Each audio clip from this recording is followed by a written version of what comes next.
A soft whimper drew her attention back to the prisoner.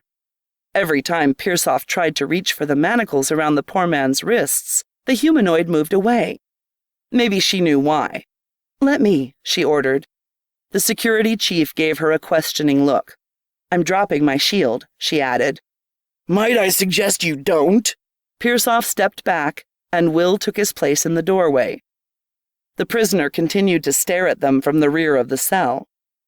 The moment she lowered her aura from around her head, the putrid stench of the place smacked her in the face, and she nearly gagged.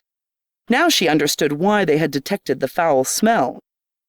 The man's eyes widened as she moved into the cell. She kept her weaponed arm trained in his direction, but she held out her other hand toward him, removing the armor from around it as well so he could see she was a humanoid too. "We found a reference to him," Granth informed her. She smiled at the man. "You have nothing to worry about. We're here to rescue you." She made sure to keep her voice low and soothing. More than that, she tried not to think about what the creature had gone through while on the ship. It was a miracle he could live in these conditions. He glanced down at her glowing red arm, then back up to her face. Will dropped the weapon from her aura, causing her men behind her to gasp in shock. If her helmet was back up, she could imagine what they would say to her. "Are you insane, opening yourself up like that? Making yourself vulnerable?" "Shut up, I know what I'm doing, I hope." "Granth, what have you got?" she inquired gently, taking another step. "His name is VALL." "Do we have a species?" "Not yet. Abjurian is feckin' difficult to decipher." "How about some information about where they found him, or when they took him in custody?"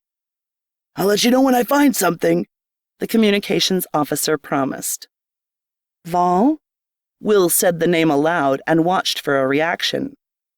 The man didn't respond, but he didn't appear to be as terrified as he had been initially. She slowly reached out until her fingertips touched the freezing cold metal cuffs. VALL'S eyes darted from what she was doing to her face and back, in rapid succession. It appeared he was willing to trust her, but as to how far she had yet to discover. Apparently her revealing her humanity had been the right decision, although it was a reaction she had never resorted to before in her career or her lifetime. Rather than rewrap her entire arm in her shield, she opted for just her hand. Bringing his arm out toward her, she reached over with her weapon and drew a line of plasma with one finger. The metal dissolved almost instantly. The cuff broke apart with a snap. Will smiled up at the man. One down, one to go. Without her urging, he presented his other arm to her. The other cuff was dissolved within seconds, followed by the ones around his ankles. VALL threw the chains to the floor with a look of disgust. She winced to see the bruised skin and old scars evident on his wrists and legs. A couple of spots appeared to be festering. There was no telling how much longer the man would have been able to survive in these conditions. She straightened, or tried to. The ceiling was too low for her to stand up. "VALL, come." She remained barely a meter away from him with her hand outstretched. Slowly, and with much hesitation, VALL uncurled himself until his feet touched the floor. He was completely nude, and in the glow from their auras, from what she could see underneath the unbelievable filth, his whole body was marked with bruises and scars. His hair hung in thick, clotted strands down to his waist. He had no beard or facial hair, which automatically eliminated him as being one of the Terran species of humanoids. Taking a deep breath, she tried not to gag and gestured again as she took a step backwards. "VALL, come." He finally stood.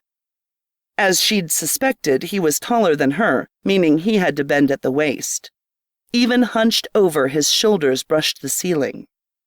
She continued to retreat from the cargo area when Granth's strident yell through their shields froze them in their tracks. "Self-destruct is activated!" Will grabbed VALL'S hand, but the man was already half dragging her as he hurried to remain behind the sub-captain. She had no chance to wonder how he knew about the danger. "How long before it goes?" she yelled. "Now!"